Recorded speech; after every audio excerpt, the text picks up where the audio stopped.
Gênesis capítulo 44.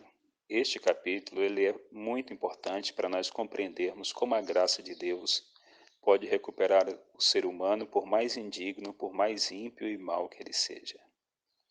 José havia feito uma estratégia para poder reter aqueles irmãos e para poder sondar mais profundamente o coração deles.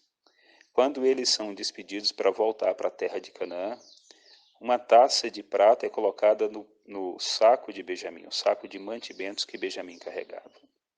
Quando eles já estavam fora da cidade, o mordomo da casa de José os alcança com uma acusação de que o copo de José havia sido furtado.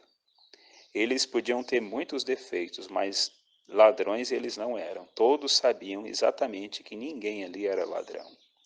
Então eles próprios dizem que se o copo for achado nas mãos ou nos pertences de alguém deles, que aquele seja morto e que todos fiquem como escravos. Tinham certeza que aquilo não havia acontecido, que eles não haviam roubado.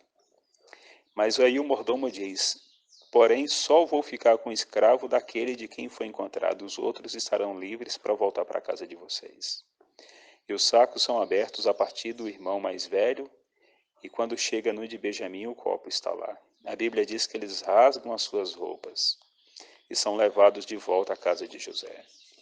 José torna a refazer a acusação que o mordomo fez, e eles não apresentam nenhuma desculpa.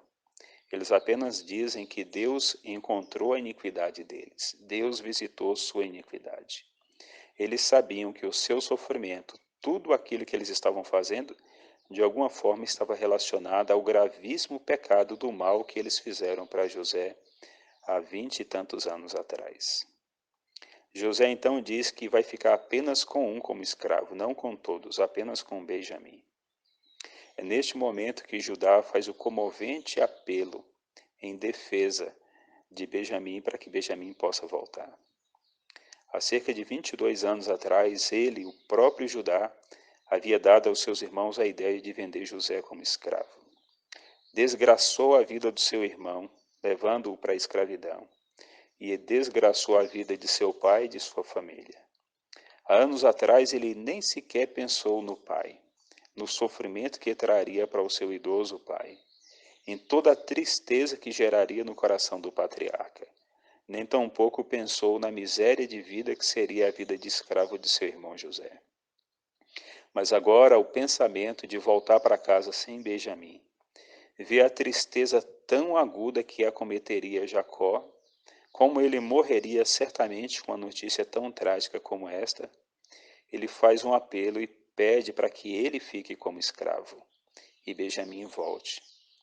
No passado, ele levou José à escravidão, e agora ele se oferece para ser escravo no lugar de Benjamim, para que Benjamim possa voltar, poupando a vida de Benjamim de um sofrimento tão grande na escravidão e poupando o pai de uma tristeza tão profunda. Judá e seus irmãos sabiam que o pai tinha um profundo amor por Benjamim. No passado, eles tinham um profundo ciúme porque Jacó demonstrou este amor por José, ao ponto de eles odiarem José. Mas agora, sabendo que Benjamim era o filho preferido do pai, eles não tinham nenhum rancor nem nenhum ciúmes por causa disso, ao ponto de Judá se oferecer como escravo no lugar de seu irmão. Aqui mostra como o coração humano foi mudado.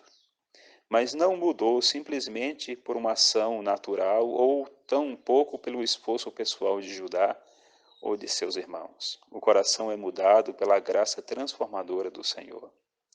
Somente Deus pode recuperar o homem dominado pelo pecado. O pecado, se não for tratado por Deus, ele se torna cada dia pior, nunca vai melhorar. O tempo não cura o pecado. O tempo pode curar tristezas, dores, amarguras, mas não cura o pecado. O pecado se agrava cada vez mais. É como uma corrente que está sendo enrolada em torno de uma pessoa. Fica cada dia mais difícil, mais pior, mais desesperadora a situação. Mas a graça de Cristo liberta, transforma, restaura. Judá e seus irmãos estavam restaurados. De onde veio este milagre? De Deus, o Deus que Israel, o pai deles, cultuava todos os dias. O Deus que diante do altar da família todos eram reunidos para poder invocar, adorar e louvar aquele Deus. Cada um de nós que somos pais devemos ter o cuidado de apresentarmos dia a dia a nossa adoração a Deus diante de nossa família. Deus age, Deus vem em socorro de nossos familiares à medida que nós estamos clamando. Israel, que é Jacó, ele sabia como o coração dos filhos era ímpio e certamente ele vinha intercedendo por anos e anos por aqueles filhos. E pouco a pouco o Espírito de Deus foi fazendo a obra de transformação.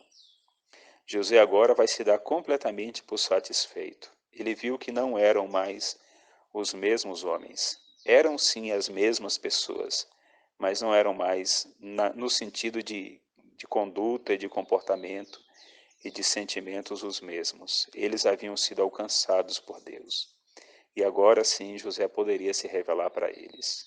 Agora sim José poderia socorrê-los e trazer a família para perto de si. Nós veremos no capítulo seguinte como José se dá a conhecer. Todas as emoções aqui estão à flor da pele.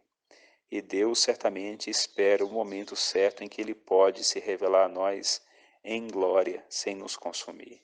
Quando Ele poderá nos levar para casa para estarmos na companhia dEle para todo sempre.